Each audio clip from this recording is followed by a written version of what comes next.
Gürlek unlu mamulleri olarak doğal ekşi mayalı ekmeklerimiz sizlerle.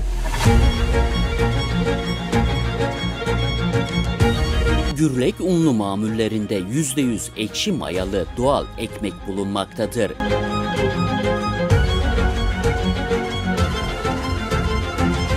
Bölgede 5 şubesiyle müşterilerine hizmet veren Gürlek unlu mamulleri sizin sağlığınızı sizin kadar düşünüyor.